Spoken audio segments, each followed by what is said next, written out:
Hey guys, enter the stars. I wanted to do this live show this morning with you guys because we have some new information to cover. And as we begin to piece together the puzzle of all of these different things, we begin to understand the truth. Okay, let's go ahead and get started because I've got some pretty crazy things to cover this morning, you guys, about what we found. Now, of course, we have the whole Soul Invictus PAN-spermia, all of the things you see in the title and the description. We have James Alefantis and his acknowledgement that he is the likeness of the god Pan in the Instagram photos. Now, I'm going to kind of start from scratch here for any new people that may be here in the chat, may be here watching this video. This is going to be a comprehensive video going back to the roots of exactly what is going on in this world. Why are we in the situation we're in? Why the elite control everything, how they're able to control it. And this is actually going to kind of leapfrog off of a discussion that I had with Dabu 7 yesterday that we recorded, and he's going to be uploading that today as well. So all of this stuff interlinks together. What am I talking about? Well, I'm talking about the reason why we have all the problems in this world. Now, the Bible tells us what this is, but it doesn't go into too much detail as to the methods and mechanisms of the enemy. Okay, so we're going to get into that. We're going to tear this down. We're going to look at their occult knowledge, what they worship, and what is important to them, which they pass down through their relatives, passed down through their offspring so that they can maintain control. Okay. So that is where we're headed with this. And we found some additional information. Now I'm going to pull this up on the screen here. This is a scene from I Pet Goat. Now, what is I Pet Goat? So as I said, I'm going to kind of start over for some people that are new to this show. Okay. I Pet Goat was an animated short film. It was about 7 minutes long that came out in 2012. And in 2012, this came out, and it came out before many world events transpired. But the problem with this was that this short animated film seemed to foreshadow all of these events. What am I talking about? The Boston bombing, Sandy Hook, school shooting, the theater shooting in Aurora, Colorado. All of these events seem to be foreshadowed. And so someone is saying the sound is going on and off. Uh-oh. Okay, let's take a look. Is anyone else having problems? Refresh before we go into this too much. Maybe I should shut down some of these windows. Let's do a quick sound check.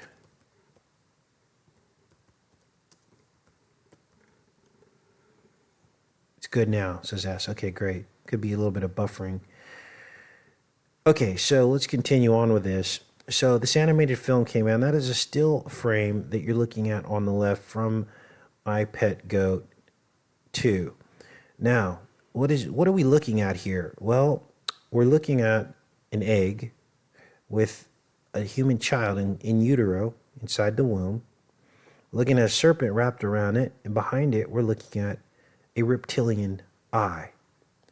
Now, what's up with this reptilian eye? Well, in I Pet Goat, it is featured and pictured as basically some kind of, it's the dollar is what we're looking at, the reptilian dollar. Now, for those of you that have come to this show, you understand that we have identified the dollar symbol or the dollar sign as looking like the reptile wrapped around a tree, the tree of life. And that years ago, there were 2 slashes through the dollar sign, and then that changed to 1 slash.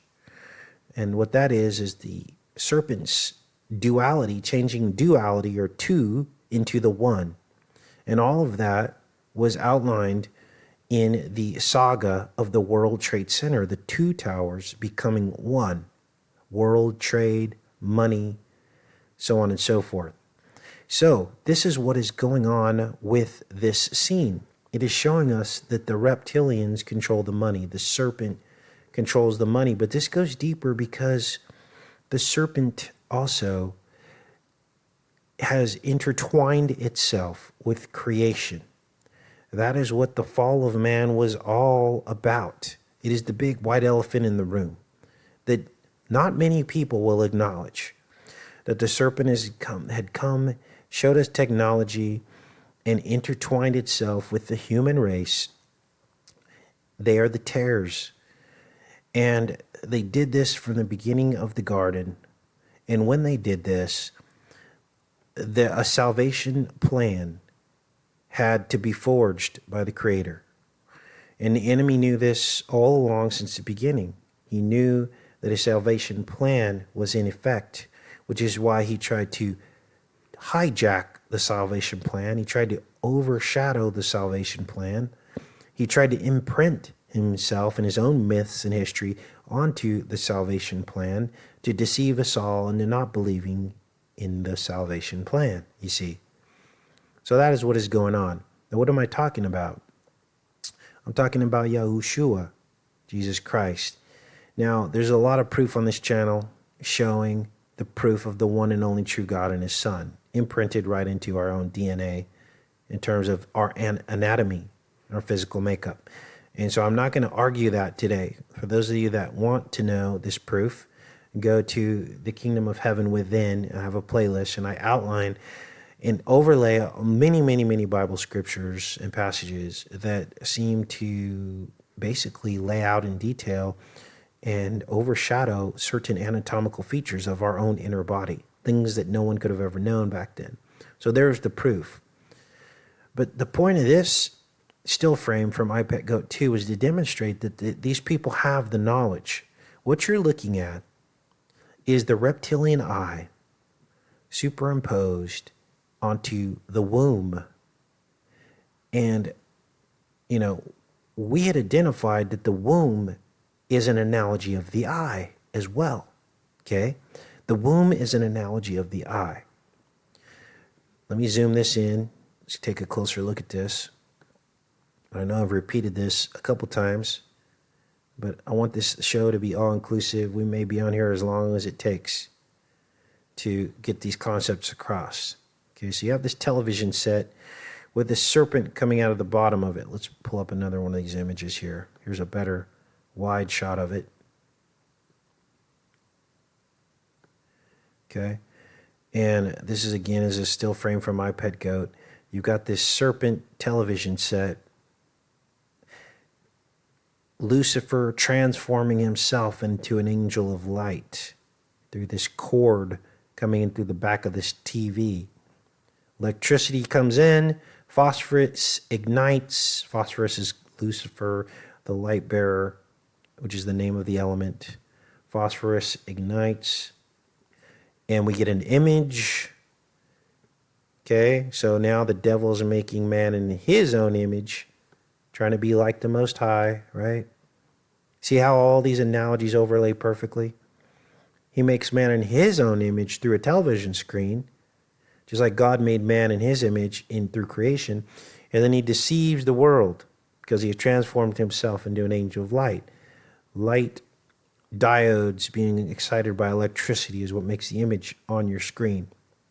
And this is why I always tell you guys that your TV monitor, your devices, your devil's vices are basically crystal balls, okay? Which is what a crystal ball is. It shows you the past, present, and future. And this is what we're looking at here. Now, in this iPet Goat scene, this cord comes out of the back of this thing and it wraps around the Orphic Egg. And we're going to get into what the Orphic Egg means. This is profound information, you guys. This is new. We're going to put it all together for you. And we're going to get to the bottom of this because I'm going to show you not only is this the Orphic Egg, which is the seed of the universe according to their theory as they try to rewrite history and rewrite creation, but it is also demonstrating to us that they know that they've infected creation with the serpent, which is why the serpent wraps around this. What you're also looking at here is the Ouroboros, the snake eating its tail. You're also looking at the female reproductive system. You're looking at the fallopian tube coming on the right here. Fall, the fall of man. Opian, which means serpent and knowledge. Fall, opian.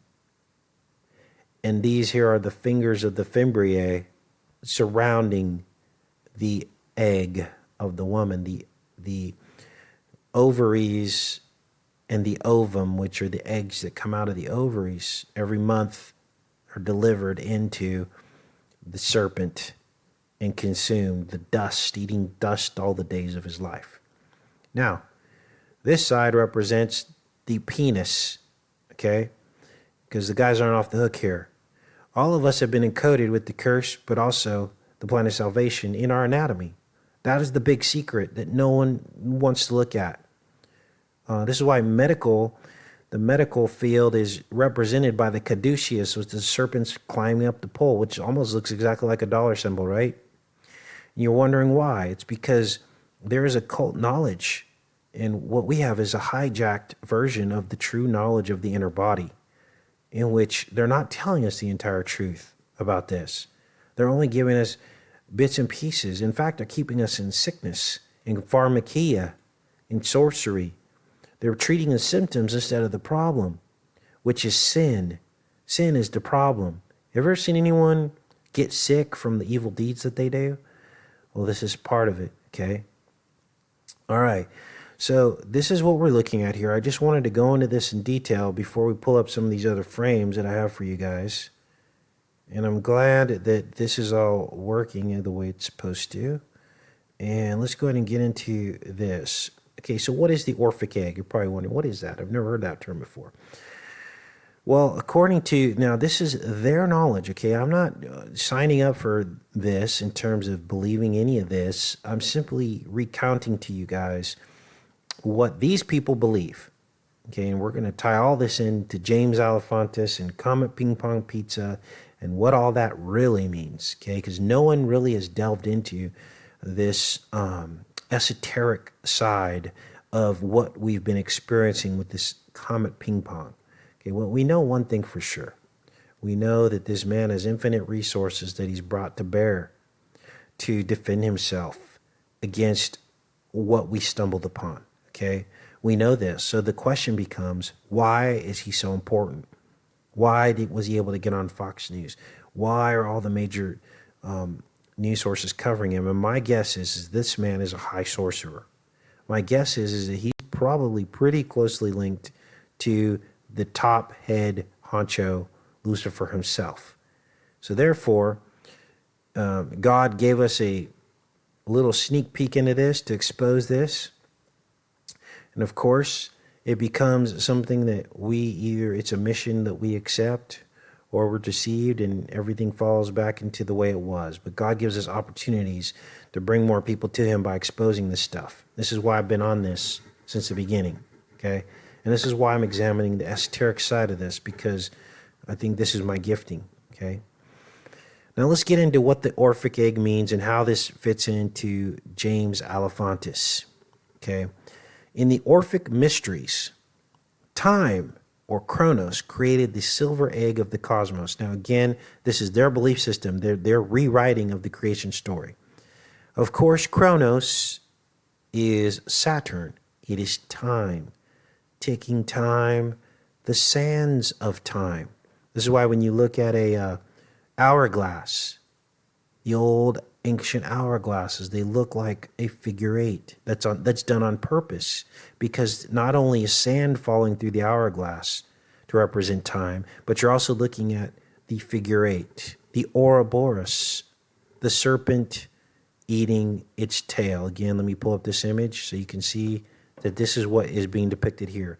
The Ouroboros, snake eating its tail, can be depicted in two ways. One is just a simple circle, and another as actually a figure eight going around like this. Those are the two depictions of the Ouroboros. So let's continue on with this.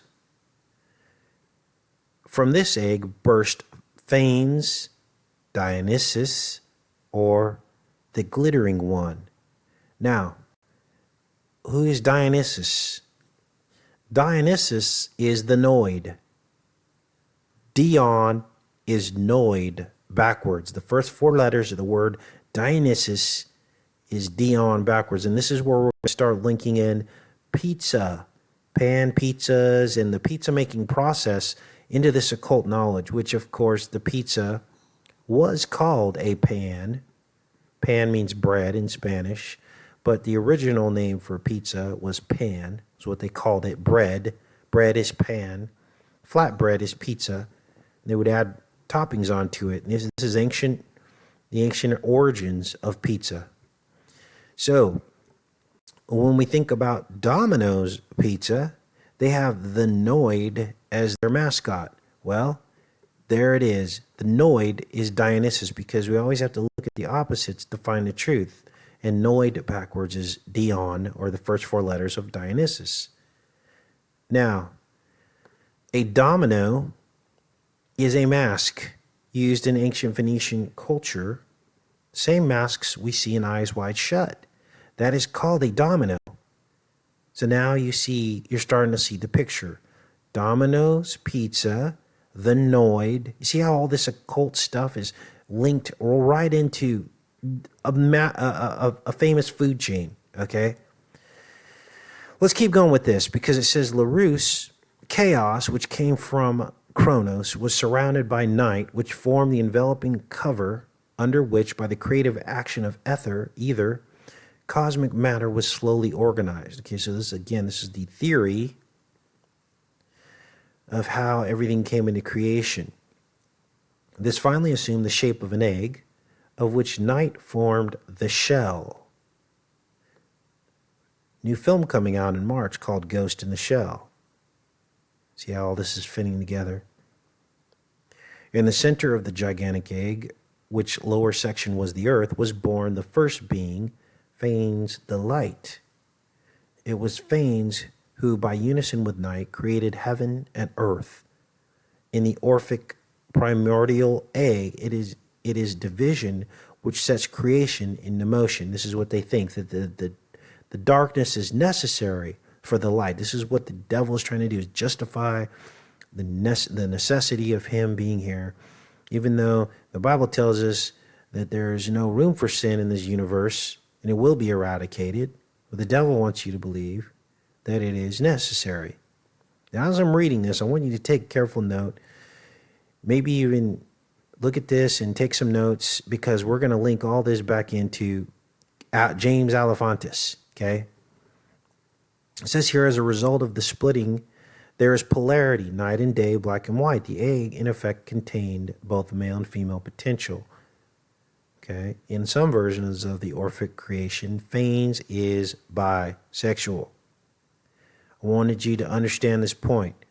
The Phanes and Pan, it says here, he is also depicted with cloven hooves, showing him as Pan, that these are hermaphroditic, bisexual individuals.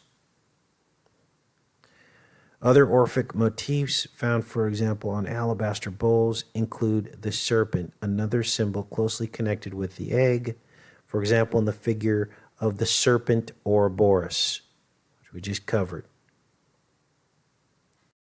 Serpent Ouroboros, serpent eating the egg. See this? The serpent who bites his own tail. The Ouroboros, like the egg, forms a sphere or circular shape, the symbol of original perfection. See how they're making the serpent sound like a good thing, i.e. before the division of splitting or creation. Circle, sphere, and round all are aspects of the self-contained, which is without beginning and end. In its pre-worldly perfection, it is prior to any process eternal, for in its roundness there is no before and no after, no time, and there's no above and no below, no space. Now this is false. This is false. Because what this really creates is a prison. This is the prison. There's no escape from time, from Chronos. You just keep eating the dust over and over again. All of us are recycled dust. Okay? born out of our dead ancestors' graves, basically, in the cycle of time. This is why God told the serpent that he would eat dust the days of his life. We are locked in the prison. Okay, so what is the prison, Casey? Well, we see the prison manifested all around us. You'll even notice that on this page it's showing us the serpent. Sorry about the sound, you guys. The heater kicked on. That's why you're hearing that. The serpent skin of the snake is right here in the borders of this very blog post here. Okay? This is the prison. This is the reason for the prison. Okay, so the serpent is basically the leader of this prison. Here's a skin. It looks like a hexagon. Okay? What else is a hexagon in this prison of reality that we live in? Honeycombs are manifesting the prison bars of our reality. Okay? They self-organize. These bees self-organize into a honeycomb matrix. Why? Because these are the language or the borders of our reality. Okay? It's not that bees are evil. It's just this is our reality. We're stuck in sin. The serpent sin, the sine wave, which is a bell curve, the ball curve, which is the serpent, right? What else manifests hexagonally in this matrix? Snowflakes. All snowflakes are based off of the hexagon pattern. You see how we're starting to understand the very boundaries of this reality through knowing these things? And it, again, doesn't mean that snow is evil, because God talks about snowflakes or snow in the Bible. It's talked about in the Bible that he created this, but everything is seen through the lens of the sin, through the lens of the curse or the hex. Exactly. Thanks, Truth Brown. You get it. It's the hex. Now, this is crazy because I've told you guys before that I believe that our universe is an analogy of the eye. Now, there are two eyes. You have good and the eye of evil. Obviously, this is the eye of evil, the serpent eye, the womb, okay? Now watch this. This is going to blow you away. Because when you look at the inner eye, we're just going to go through this real quick because I know a lot of you guys have seen this many times before, inner human eye. This is the inner human eye. And again, I believe that this is the shape of our universe. And we live right here on this lens. Turn this whole thing sideways. We live on the surface of this lens and we're looking up, and all the stars are up here in the firmament. Planets, sun and moon, comets, asteroids all circulate above the earth, and we are the center of the universe. Fixed here, okay? The earth is fixed. It's not moving. Everything else is moving above us. Now, what we're looking at here, when we think about in terms of the hex, right? Remember, I just told you that snakes have this hexagon pattern, honeycombs have the hexagon pattern, snowflakes have the hexagon pattern, and now I'm going to show you that the hexagon pattern also encases this entire eye structure of our universe.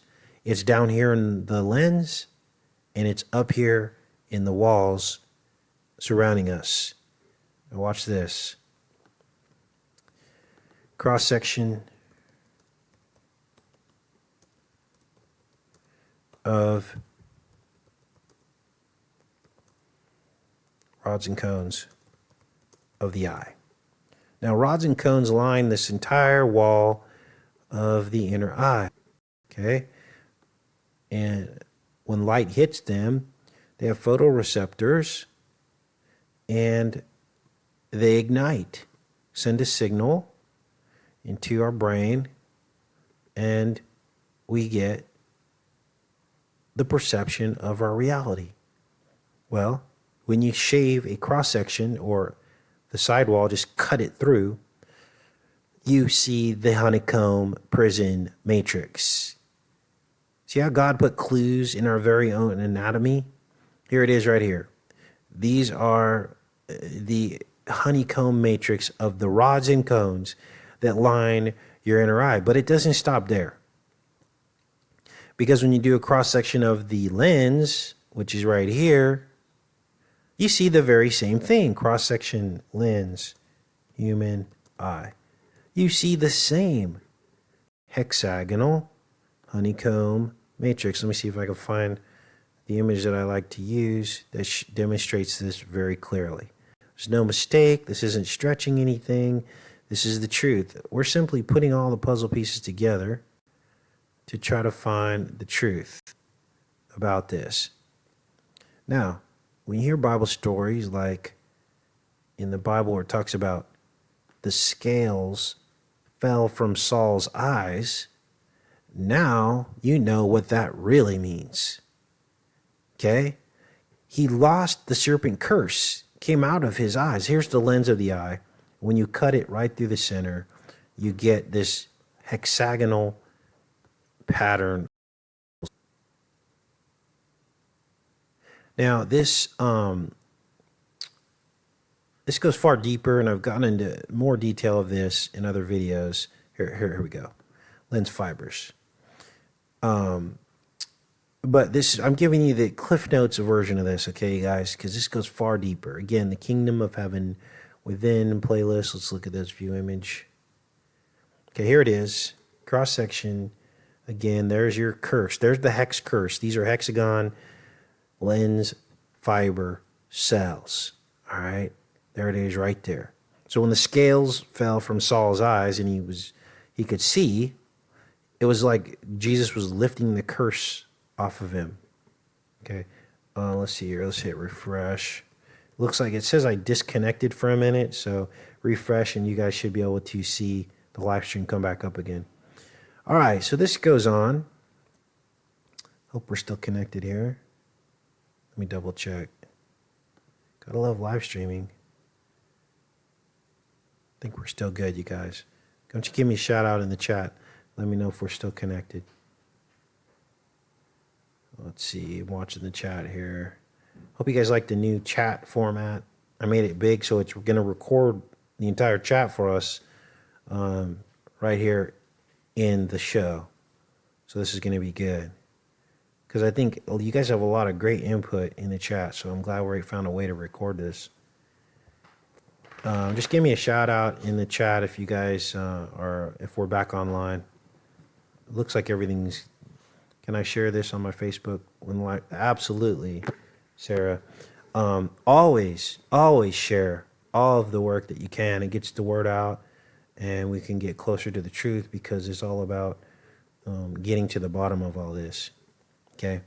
All right, let's keep this going. Okay, so Robert says we're good. Good. Okay, good. Let's keep going here. So now that you understand the hex and what it means, we can continue on with how the serpent is trying to rewrite history, okay? It says, all this can only come with the coming of the light of consciousness. See how all this is? It's not about that. It's about the way out, Jesus Christ.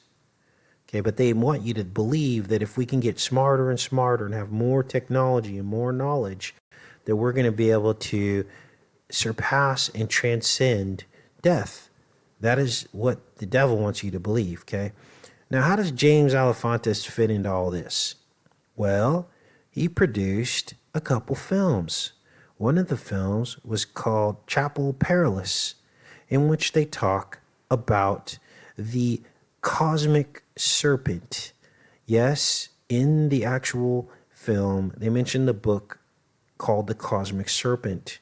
They also show a snake several times throughout the short film. Once a man opens a box and the snake pops out, and at the end, a snake is crawling up her breast, just like the snake we saw crawling up the breast and head of Marina Abramovich. These people all know each other. Make no mistake, okay? So, what does the snake mean? Well, we just explained it to you. It's the cosmic serpent. It is the Orphic egg. Okay. Now, how does this fit more into James Alefantis? Well, he did in that film called Chapel Perilous. They also talk about the serpent seed and being infected. And then a man is actually infected and he grows the goat horns of Pan himself, the god Pan. Horns grow out of his head. And a man in the film says, you've been infected. Okay. This was produced by James Alefantis himself.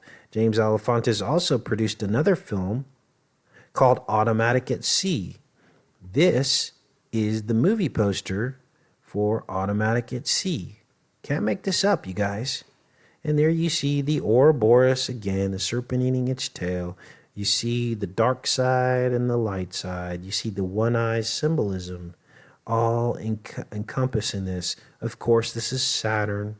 That's what Saturn is. Saturn is the Ouroboros around the ball Earth, which is the lie. And so the rings of Saturn form the Ouroboros around the planet. Now, these are things you have never heard before, okay? But when you put it all together, it all falls exactly into place. So Automatic at Sea was another one of the Alefantis-produced films. Now, what is the sea? What does the sea represent? Again, the sea is the womb. This is why everything is done in maritime law, admiralty law. Us being born into this world, we automatically become part of the corporation, okay? And I just showed you how the Orphic egg also represents Pan. The two are associated with one another. So now we have all of the elements. Now is where the rubber hits the road. This is where it gets crazy. Because what you're looking at these fingers are not only representative of the fimbriae, the finger-like projections reaching out from the fallopian tube, but these also look like Washington monuments. Washington, D.C. Let me pull that up, do a side-by-side for you guys as we start to close in on James Alefantis and what all of this really means. Here's the Washington Monument. We have Pan. Let's pull this up. Here's a good picture of it. We're going to compare this to this. These fingers. This is crazy, you guys. We're going to flip this on its side. I'm going to zoom it in. Move it over. And there is where the rubber hits the road. Right there is your side-by-side. Those look like the Washington Monument. Washington, D.C. Pan. Orphic egg, which is Pan. The dollar bill, Washington, D.C., right? The dollar originates from there. The pyramid on the dollar bill in this reptilian thing. The eye in the womb. The Cosmic Serpent, which is in the movie he produced. Now, I'm going to go even deeper. Because PAN-spermia also dovetails into this theory of the Cosmic Serpent.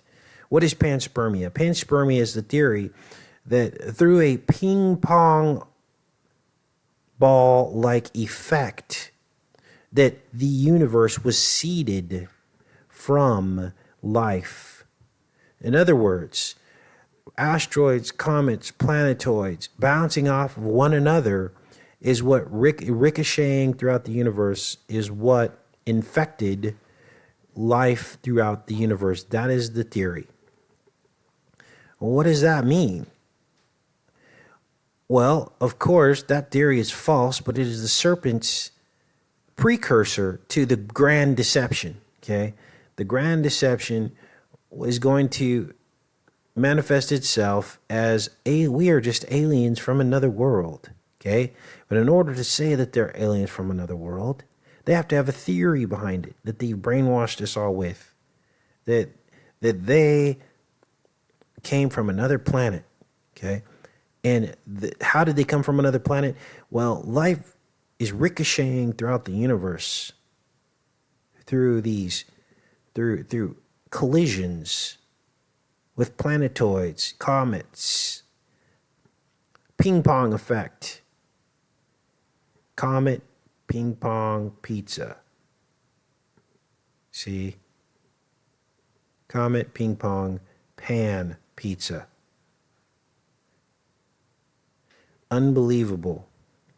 Now, let's make sure we're good here.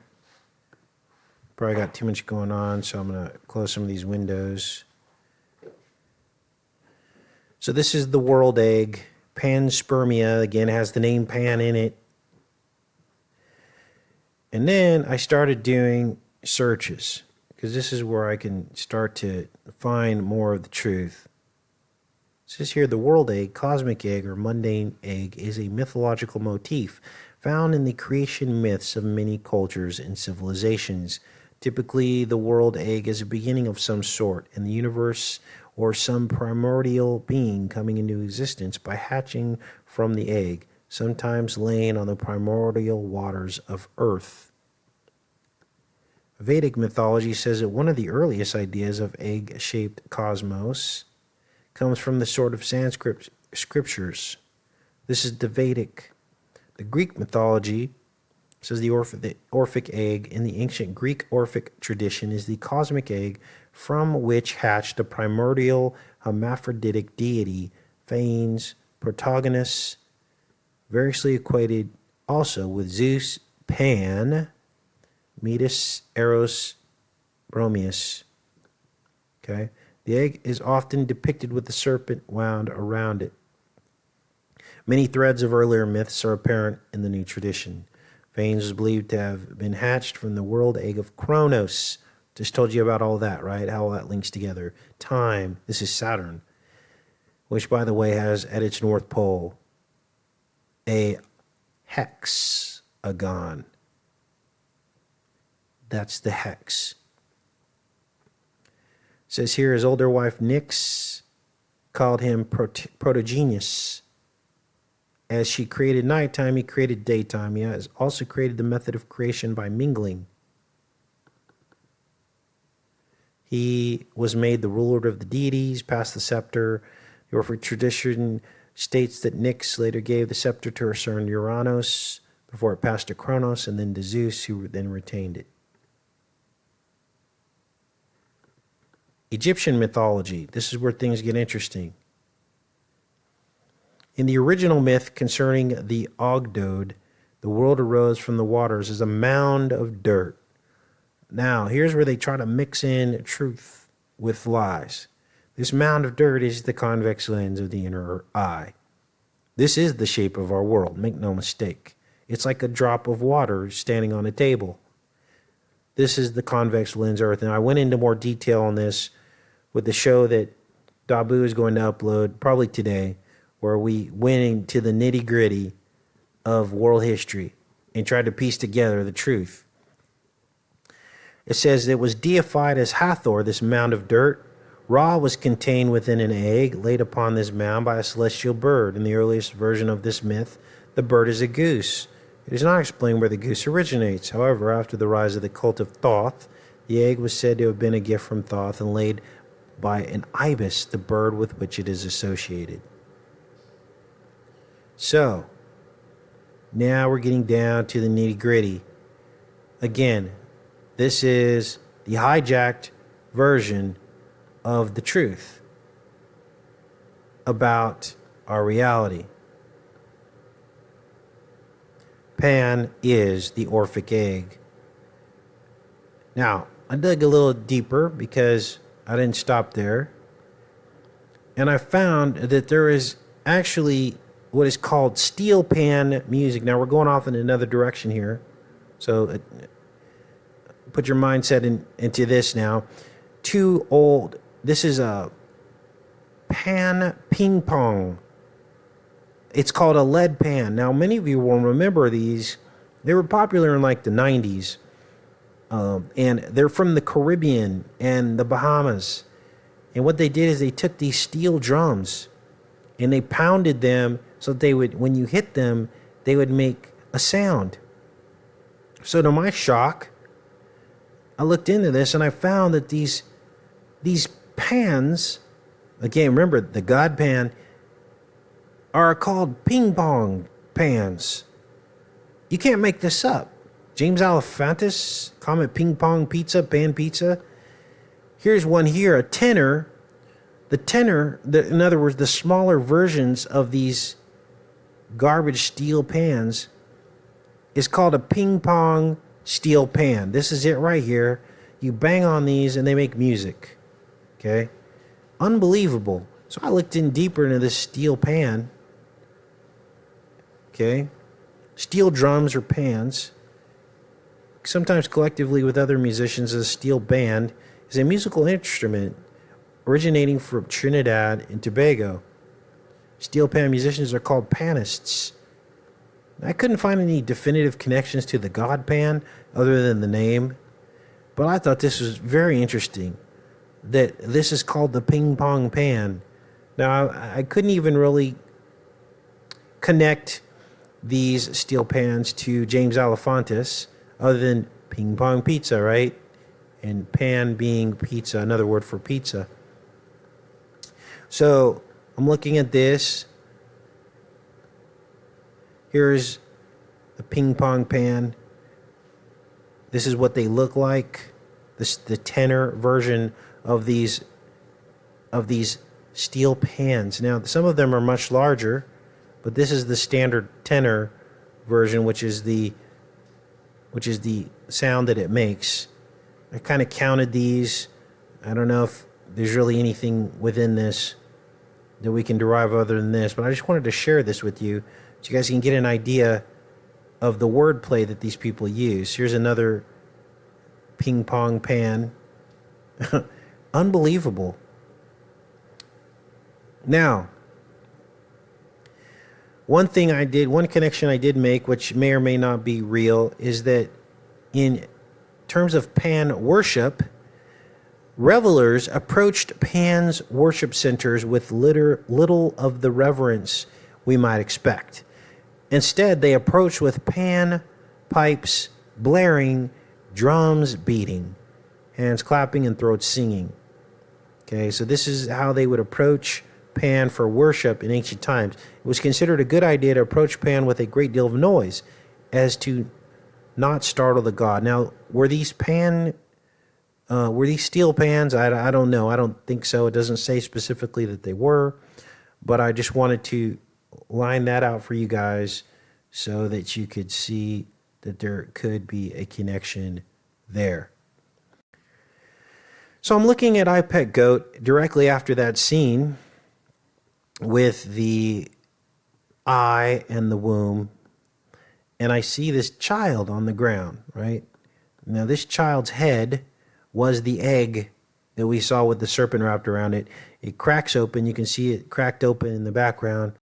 It becomes the child's head, and then on the ground here, you see drugs and needles. See this here? You see drugs and needles, pills. This looks like some white pills.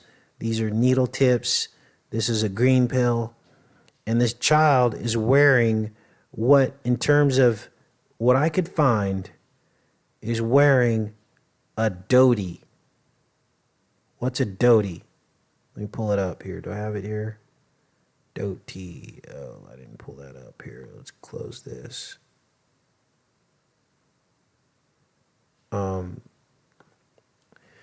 Let's go here. Now, this is going to blow you away. This is a dhoti. It's an Indian garment, okay? And it consists of a piece of material tied around the waist, extending to cover most of the legs. This is the dhoti. Here's a good picture of it that seems to, actually, this is a better picture.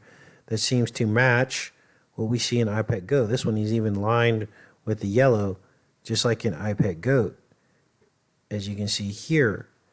So I'm looking at this, I'm like, what the heck does this mean? Because everything in this iPet Goat means something, right? Let's pull it up here. Pull this up here. Pull up the Dhoti. Let's do this. Flip this around. Okay. Zoom it in. So I'm like, what are they trying to show us here? Why does this child wearing an Indian Dhoti? See this? And so, of course, I went with a search. And I'm like, there's got to be some clues. And here, to my horror, this is what I found. Ping, pong, pan. Let me blow this up. They're talking about these pans. The steel pan, right? We know now that a ping pong pan is a steel pan. Okay? It says it right here, ping pong pan. What it also says here, it mentions the word Dhoti right here, which is that weird pantsuit, I guess you call it, thing from India. So they mention ping pong pan and the Dhoti in this book about the Antilles, or this section about the Antilles, which are the islands down there near the Bahamas, Trinidad, Tobago.